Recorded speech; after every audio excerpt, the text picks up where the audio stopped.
car, I said. She grabbed my hand, girls rescue, met the bar, witness said. Tears fled the head, I'm waiting, I guess she tweeting, I guess she confessed. She thinking less, not drinking less. Bathroom says, best it gets, spontaneous. I stereotype, put to rest tonight. Imagine, believe, and achieve, it works. Skyline as a rise like fireworks. Hello, everybody, and welcome to Thunder Thursdays. And I've told you guys what we're going to do is we're going to do a breakdown of the Thunder season, and it took us a little bit to kind of get to it, but we're going to do a breakdown of what the Thunder did. Of course, we're going to talk about the draft positions, all that, and then we're going to give a grade this week to the players that I believe should remain on the team or possibly could be on the team versus the ones that I think we should just upgrade and move on from, or just put them in the G League, whatever, trade them out, anything we can do with them. So anyway, we're going to start out with the players that I think we should be there, and we're going to go over that. But first of all, we're going to go over the Thunder draft position, which I think is important because when you look at our position, of course, you know, based on what we did this year, the Thunder have a great chance of getting lottery picks. When you look at us and you see kind of where we are, we're positioned number 4 because of our record. Remember, we had the 4th worst record, and we probably could have had the best record had we not won 4 out of our last 10. So we went 4 and 6 in our last 10 games, playing basically guys that I'm not even going to talk about. I'm not even going to even entertain or talk about those guys who players really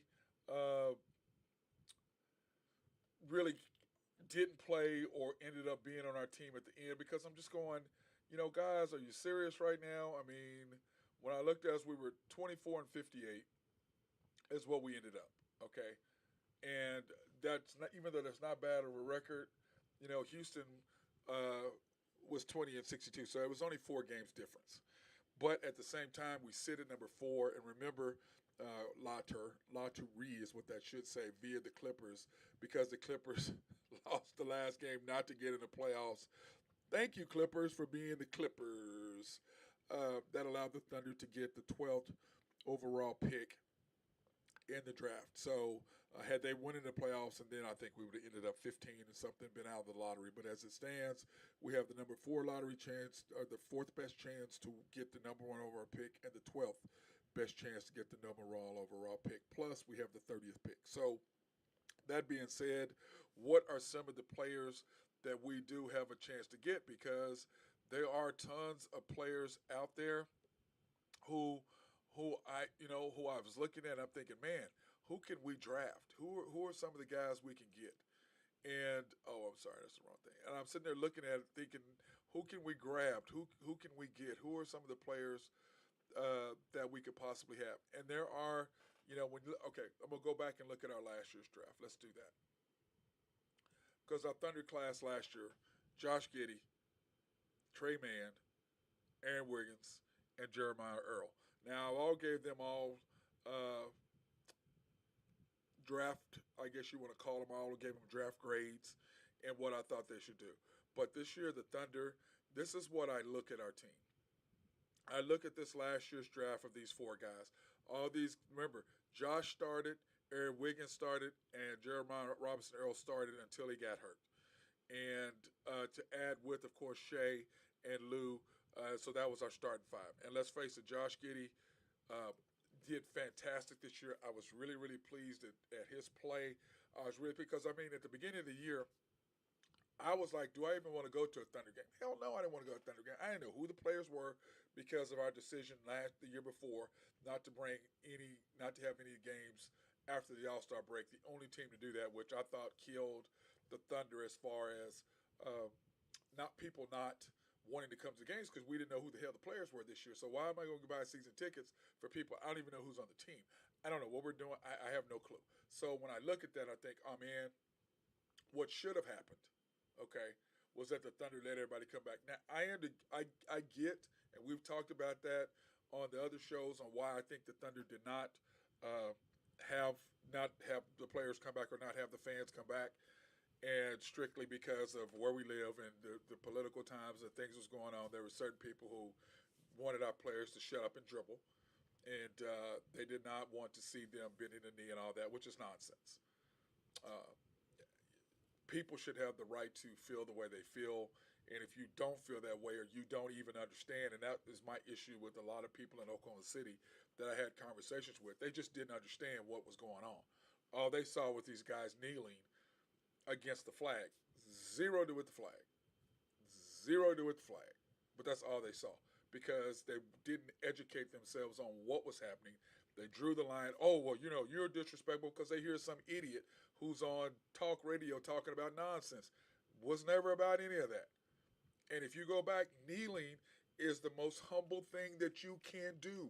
People don't understand. When Colin Kaepernick first started, Colin sat, and a Green Beret or whatever went up to him and said, "Hey, man, that's kind of disrespectful. I don't appreciate you sitting doing that. We were fighting for you. If you're going to protest, and I understand why you're protesting, I agree with why you're protesting, but please take a knee because that's disrespectful for your city and doing the national anthem." Boom, Colin Kaepernick took a knee. Most people don't even go into that because why? Because it makes too much sense.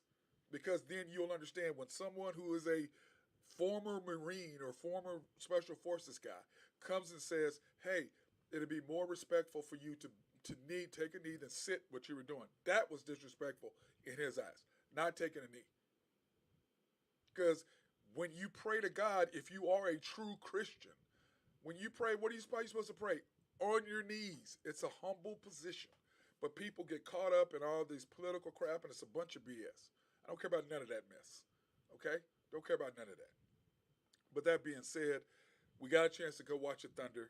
I called my boy Randy Wright. That's my boy from college, a roommate. So we started talking. He goes, "Hey, man, let's go to the games. Let's see what the Thunder's about." I said, "Okay, cool, Randy, let's go." So I started going to games. Then I started going with him and my boy Mark Long. And so we're going to games. Of course, Randy's with YNB, and Mark Long is with SRB. So anyway, we started talking, started going to the games, and then all of a sudden people are asking me, "Hey, well, what do you think? What do you think?" And so I'm giving my opinion.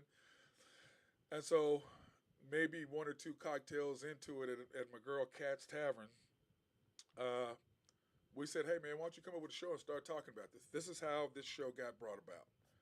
How after the storm started was us talking about how to inform the public on uh, about the Thunder and about what's going on with them and how do we do that. And so that's how this all came about. And so now instead of me just telling people at the bar or at wherever my opinion on whatever it is, I started doing this live stream. And so that's how we got about it. And if you want to go back and watch them all, you can go to mcsportsnetwork.com and you can click on that and you can watch After the Storm, or you can watch the Unpopular Hour, or you can watch the Unpopular Hour Women on Wednesday, Women Only Wednesday shows. So we're working on that and just trying to get you more educated onto what's happening. Okay? That's all it is. So anyway, that's how this all got started. And more people were really excited and started talking about it because what I was saying to them was kind of opposite of what they were getting through the Thunder. Because the Thunder's job is to sugarcoat it and to make it feel rosy. My job is to say, "Hey, look, we stunk." Or "We played fantastic." Or "This is what really happened." Or "This is what really happened." It's like we talked about on several plays during the broadcasts. There was things that could have been educational uh, type things where you can educate the public on what's happening. But the Thunder don't choose to do that. They choose to go, "Oh, well, blah, blah, blah," and then get into, "Hey, it's us against them." Well, hell, it ain't us against them. A foul is a foul. A non-foul is a non-foul. So I'm going to always be honest with you guys. I'm always going to tell you when the Thunder are good. I'm always going to tell you when the Thunder are bad. And I thought that the Thunder missed my mark. I said that the Thunder would win 26, 7 games, and we were at 24. And let's face it, Shea didn't play what? He missed 12, 13 games. Josh missed I don't know how many games. So if you look at Lou Dort missed some games. So, mine was on par, and the over and under, I think, was 17 or 18. And I started looking at our team after more games. I went to, I'm like, man, we're not that bad. We're young. We're missing some pieces. And speaking of that, what are we missing? We're missing some bigs because we do not have any kind of rim protector whatsoever. And when I break it down, we're gonna talk about the rim protectors that we do have, and then we couldn't really defend necessarily on the perimeter, and we could not guard really. People could just pretty much do what they wanted. Now, we did get we did get better at uh, not letting anybody go to the basket whenever they wanted. We did a better job of protecting on the perimeter. We got better at cutting off fast break points. We got better at getting back. So, but we still had our issues when that because we just weren't talented enough to be able to stop people from doing the things they wanted to do, and that's what killed us. Now, where we did get better is at the end of quarters and at the end of like the end of the first half and end of the second half or end of the game, we did get a lot better of developing a team identity. And our identity was really simple. We needed to slow the ball down. We needed to get deep into the shot clock. We needed to take care of the basketball, let SGA or Josh do their thing. And by the way, Josh, I still believe you're one of the top two or three rookies. I think had you not get hurt, you probably would have been third or so in voting for the rookie of the year. But the one thing I'll say about last year's draft class, of the top 8 kids, all of them, or top 8 draftees, pretty much all of them were in the running for the rookie of the year. So I want to congratulate Josh Giddey on the great season he had. So, but anyway, our team developed an identity. And our identity is we're not going to run up and down the court because we just a floor. We just don't have the talent. We don't have the athletes, and we can't really rely on the three because it was killing us early in the year. I'm like, guys, you're 15 for 44. You're 11 for 46. That's not going to get it done. Take more mid-range. Attack the basket. So, that being said, what do the Thunder need? We need some rim protectors, and we need some guys who can shoot the three, and we need some guys who can defend. What I call 3 and D guys. They can shoot the three, and they can defend. That's what the Thunder need, okay? And when you go and you look at this draft class, and we'll talk about that next week. What was the draft class? Because remember on Tuesday, here's a breakdown of when all the important stuff happens next week. Because the draft, let me see, where's it at? Here's when everything is. Okay, here are the draft picks right here. Okay, Tuesday, May 17th, which is this upcoming Tuesday, is the actual lottery where we find out whether we're how far. Because remember, we have the 4th and the 12th best chance to win the number one overall pick. But if we can get 2 in the top 5 or 6, I'm totally good with that. As long as we don't draft another project, I'm good with that. And let go of the European players. These guys can't fucking play. Excuse me, they can't play. They just can't. Get me guys who can play. Get me guys who can defend, not European players who are great over there. Playing over there and playing over here, this is a more physical, more athletic game. Over in Europe is a more skilled game. And we keep bringing these European guys over here, and they just can't do what they do over there because the players are too athletic, too strong, too physical, too quick to let them do the things they do, and they struggle. And then, of course, June 23rd is the actual draft. So, that being said, here are some of the top draft picks that we have. Jabari, he's just a monster. Chet Holmgren, I'm like, And Paolo Banchero. Now, to me, I love Banchero because I think he would fit more into the type of game that the Thunder are now developing. You've got a big guy who's athletic. He can block shots. He can shoot the three. He can stretch the floor. And what can he do more than anything? He can defend. So I like him. Jaden Ivey, my boy Drew Henthorn really likes him a lot. And a lot of people like him because he's a shooter. But I'm like, when I break down the guards, we're set. I mean, we're good because we have Lou Dort. We have Giddey. We have Shea. And we have Trey Mann. So guard-wise, I'm like, yeah, you get another guard, cool. But I don't want to take that guy as a lottery pick. I have no desire to do that. Give me somebody big. Jalen Byrne, the freshman kid. Give me him out of Memphis. Now he's not really a shooter, but he's a big boy in there. He can defend. He can block shots. I like that. Okay, but my 2 picks, I will take Jabari or I take Banchero. Now, but Jabari, he's a good shooter and he can play and whatever, and he can defend because he played in the SEC. So it's definitely he can be more physical. So I like that.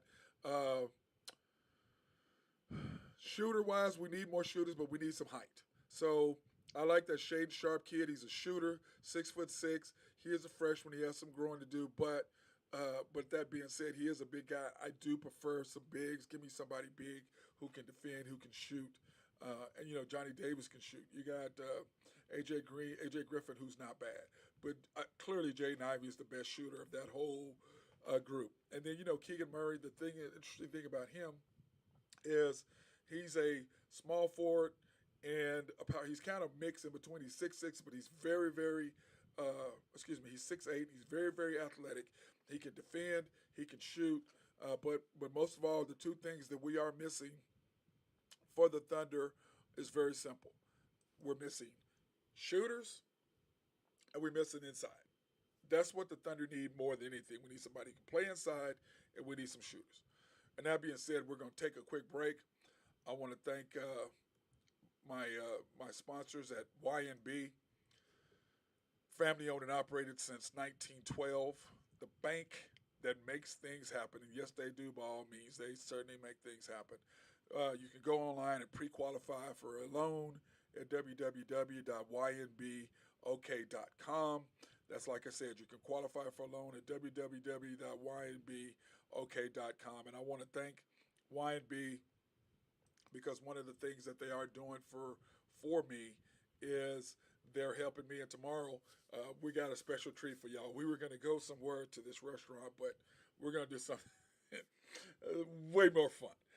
You all are going to enjoy tomorrow's show from this minority-owned, minority-black-owned business. And YNB, of course, is sponsoring our weekly trip to a minority and black-owned business to help promote those in the neighborhood.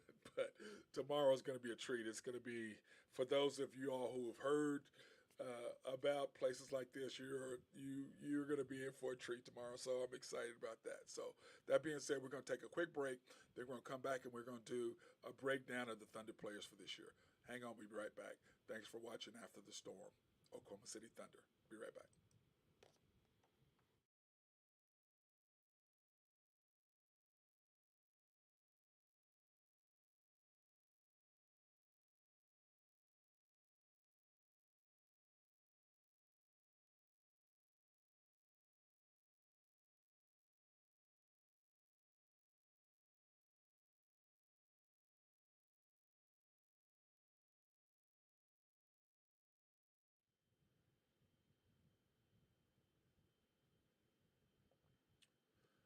Okay, everybody, welcome back to the to After the Storm. Of course, I'm your host, Matt Clark, and today, like I said, this is Thunder Thursday, and we're going to we can just give a recap of the season. The first part of the show, the second part of the show, we're going to do an actual breakdown of the players and grades, and I want to thank my guys at Collaborative Logic.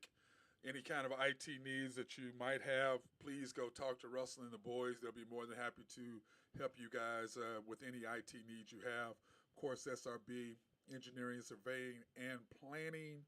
Oak Grove Construction, if you need, or trucking, if you need something hauled off. I think he's done with his, my boy Jose, I think he's done with his job up in Tulsa. But if you need some dirt moved, if you need some stuff hauled off, he's got the big dump truck, and he can do that. And, of course, my boys, Greg and Max Nafee at Nafco. So, but anyway, I want to thank those guys for sponsoring, and then we're getting ready, like I said, in the next couple of weeks, we're going to expand. We're going to be going out to multiple locations. We're going to be adding and having special guests on the road with me when I'm at these locations. We're going to have people sit in and talk with me. I know my boy R.W. McQuarters, he's wanting to come in, and they're trying to get me to go to Tulsa. I'm still trying to figure out if I want to go to Tulsa or not and hang out with the boys, him and William Tisdale and those guys. So I'm working on that to go to Tulsa to do some stuff up there. So, and by the way, congratulations to RW on your induction into the Oklahoma Sports Hall of Fame. That's coming up pretty soon, as a matter of fact, or for the induction for him to actually do the banquet. So anyway, congratulations on that, my brother. I'm excited for you on that. So now, that being said, let's break down the Thunder grades for this past year, okay? And here are the guys that we have that I have a team now. I do have a second group, and next Thursday we'll break down that group. But here are the guys right here that I think, man, we really need to keep, or maybe not, but or put him on the G League team. So that's kind of what I'm looking at. Shea, clearly we don't need to upgrade from him. Josh, clearly we don't need an upgrade from him. Lou, I gave Shea an A, and the reason why I gave Shea an A is because he was hurt, but I mean he just became his own this year. I said that after I started doing the show, that midway through the season, that he needed to start averaging about 26, 27 a game, up from his 21, and he did that. And then once he did that, our whole dynamics of the team changed. That we had a leader, we had somebody that we could depend on to go get points. And once that happened, he started attacking the basket and working on his mid-range. The Thunder just pretty much changed completely as a group and as a team. So I had to give Shea an A. Josh Giddey, I'm going to give him a B. And the reason why I gave Josh a B was because at the end of quarters, when Shea wasn't in the game and Josh was, or, what I just didn't like Josh's inability to finish. I should make that a B plus, by the way. A B is too low. He should be a B plus. I just wanted Josh to be more aggressive. I wanted Josh to finish. I wanted Josh to do some things that Josh did not do.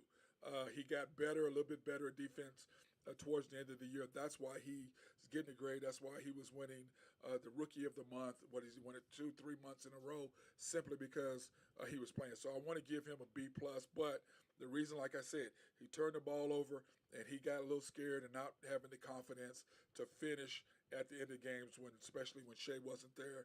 He's trying to give up the ball, or dribbling the ball, and then with 4 seconds left on the shot clock, kicking it out.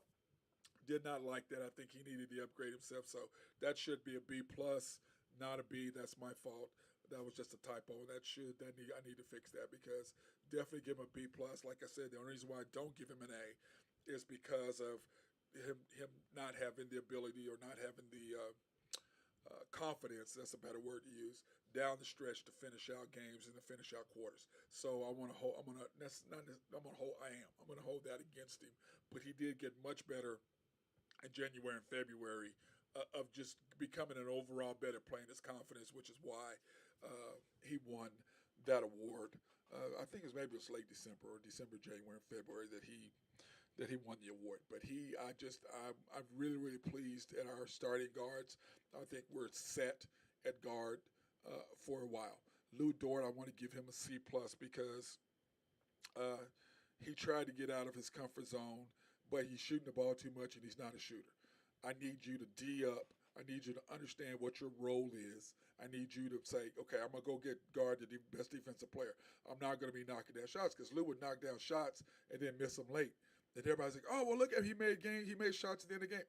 Okay, 3 games. What about the other 8 games that he didn't? What about the other 15 games that he didn't? So that's the issue that I had with Lou. I want him to go back and be our defender, our key defender, and do some shots here and there, but you're not a scorer, and quit trying to be one. Now, go work on your game this past. That doesn't mean you can't be one, but go work on your game all summer. Try to work on your ball handling, figure out how to score, get to your spots. And when I do training, I tell kids, get to your spot. What is your spot? Get there, and then know, once I get there, what I'm going to do with the ball. And Lou Dort didn't quite understand how to finish that out and what to do. Trey Mann, on the other hand, I'm going to give a C plus, because he did come on at the end of the year really, really, really strong. I was not happy with that guy most of the season, but the last probably month and a half, I want to say probably the last 25 games or so, maybe 30 games, he really, really stepped up, or 20 games or so. So I gave Trey a C plus, and he could probably even be a B minus, okay? But I'm going to give him a C plus, simply because I think he had some room to grow, and he did grow. I think he gained a lot of confidence at the end. So when I look at that, I'm all set. And you remember, Trey was a 2021 pick, along with Josh Giddey, Aaron Wiggins, and Robinson Earl. And with Aaron Wiggins, I want to give him a C plus. He did really, really kind of well at the end. I probably could have gave him a C, but I thought that defensively He was able to guard people a lot better, but he still worked just trying to be a 3-point shooter on his own. And then once he figured out, oh, I can attack the basket. Oh, I can do more than just shoot the three. And I got to give Coach D and his staff uh, some kudos for recognizing the fact that, hey, we can't shoot the damn three. Let's attack the basket. Let's get after some people. Let's score some easy points. Let's do it that way. And I think the Thunder did a great job of doing that. And I was really, really pleased with that. Jeremiah Robinson Earl. Um, Jeremiah Robinson Earl, I thought he started at the beginning of the year, if you'll all remember. And then he got hurt. And when he came back, you could see the noticeable difference in the way that our team responded, the way our team acted, and the way our team handled itself offensively. Defensively, he's still just too small to guard somebody in the middle. He just doesn't quite get it done. But anyway, if all those guys, do we need an upgrade for them? No. I think we're completely set with those. I think all those guys should come back next year, get significant minutes, and then let's go in the draft and get these top 3 picks or 4 picks and maybe 5 and bring those guys along. Maybe the second rounders, they may be able to compete with Robinson Earl and Wiggins, but we definitely need some bigs. Kendrick Williams, I gave him a C, and Kendrick played pretty well. He shot the ball. My only problem with Kendrick really is that he tried to do more than what he was capable of. When he went out, I wasn't a fan of his while he was playing, but when he went out, I noticed the difference of him not being there and his energy and the things that he brought to the team when he came back.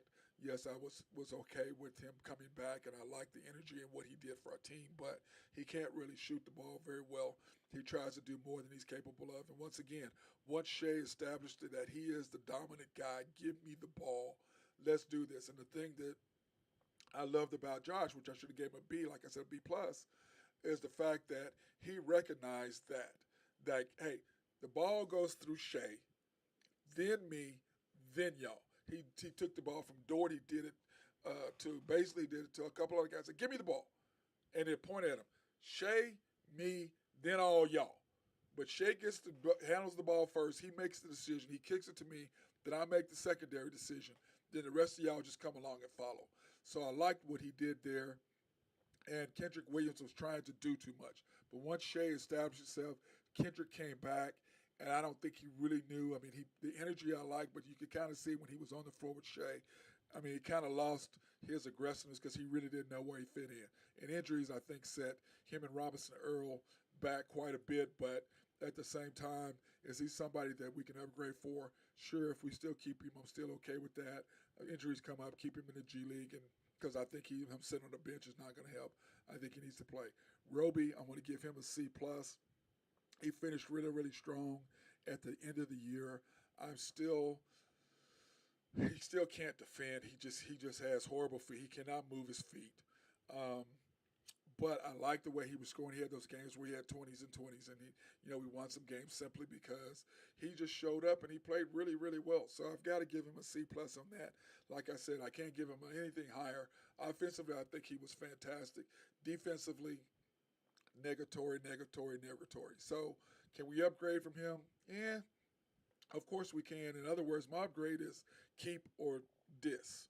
That's what my deal is. And keep him, yeah, I don't mind putting him in G League. Now, it depends, like I said, who we get in the draft, who we're going to pick up. That's what's going to depend. But can we get an upgrade from him? Sure we can. Sar, I really liked. I give him a C because he's big. He's 7 foot. He was blocking some shots or at least altering shots when he was in the game because he's 7 foot and he's athletic.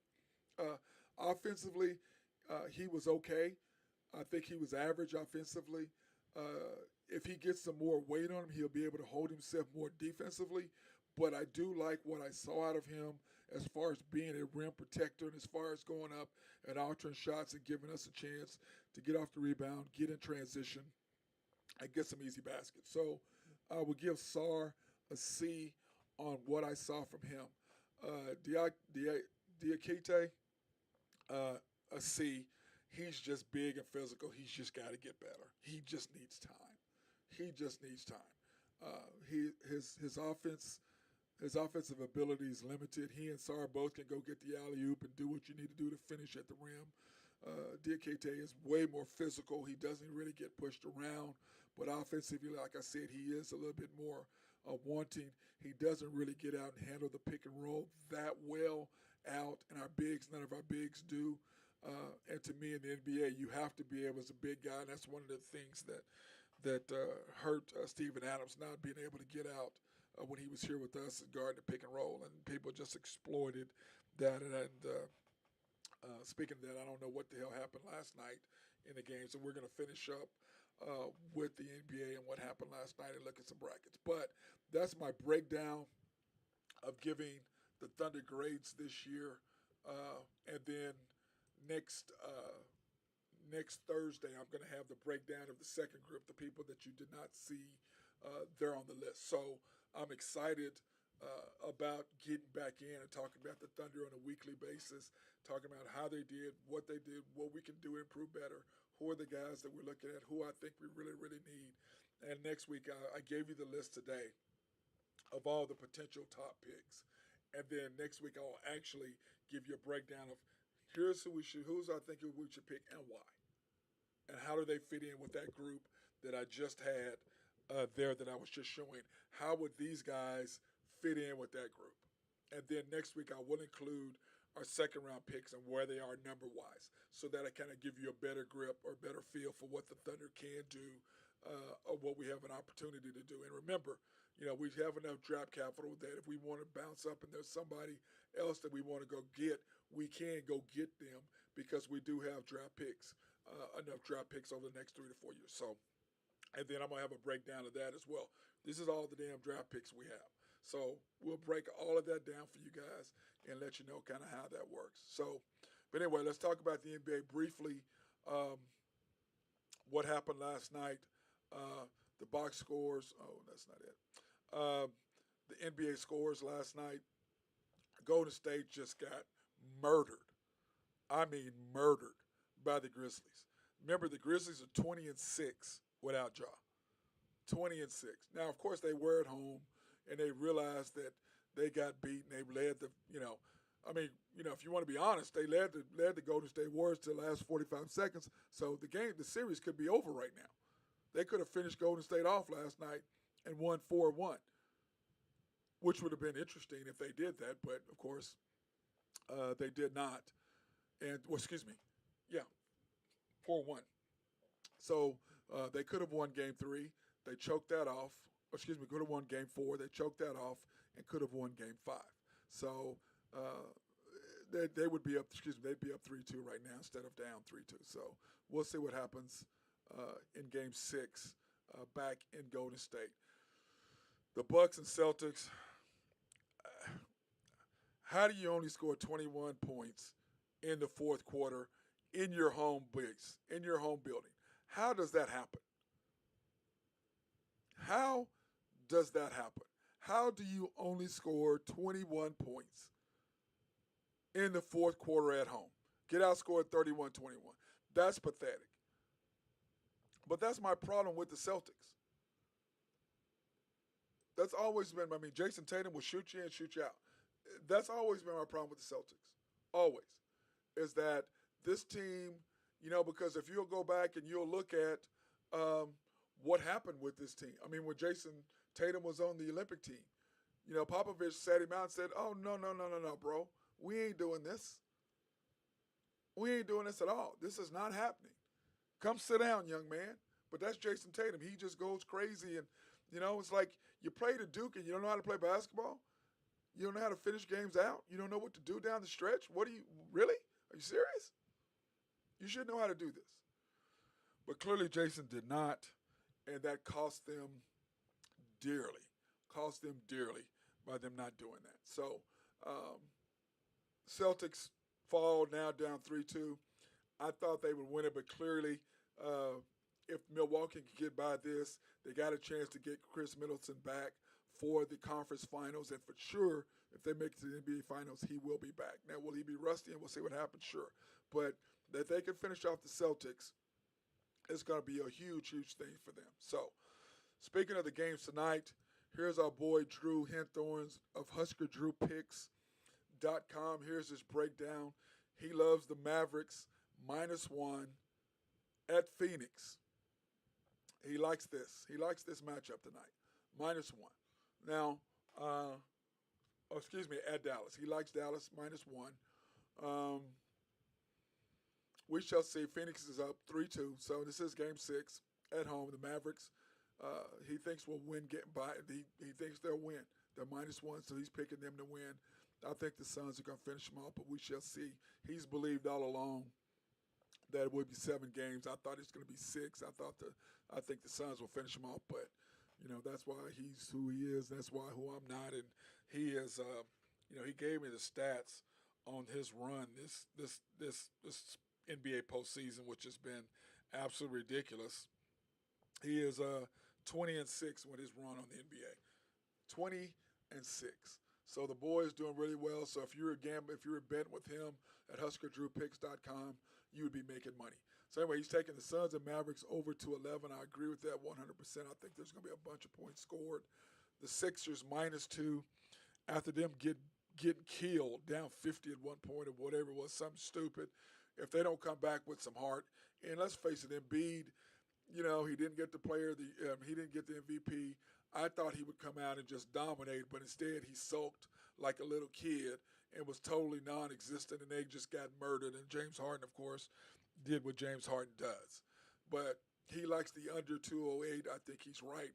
The Heat and Sixers are going to be beating the crap out of each other.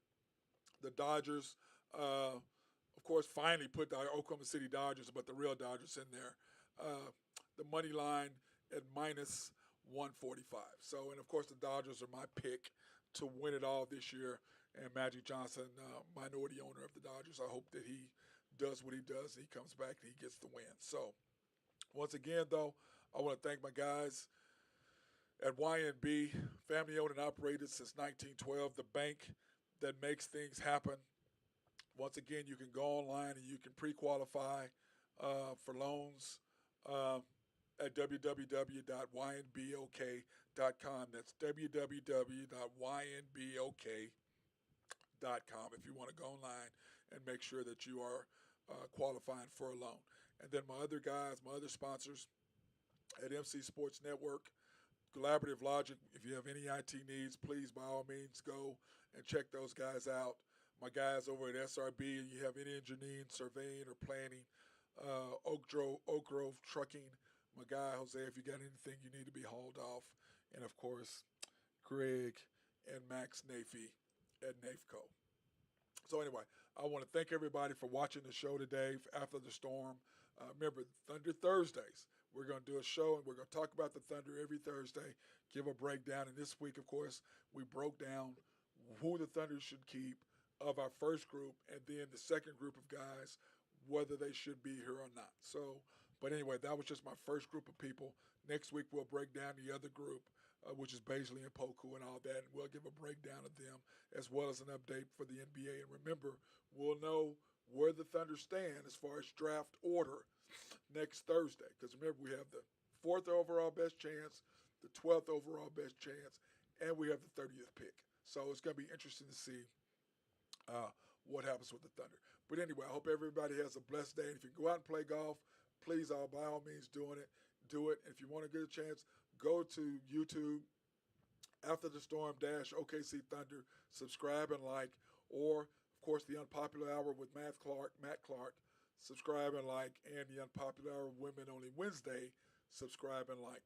And you, of course, can go to our website, mcsportsnetwork.com, and you can watch any of the past episodes. So I hope and I pray that all of you guys get a chance to do that and support us. Thank you very much. Have a blessed day.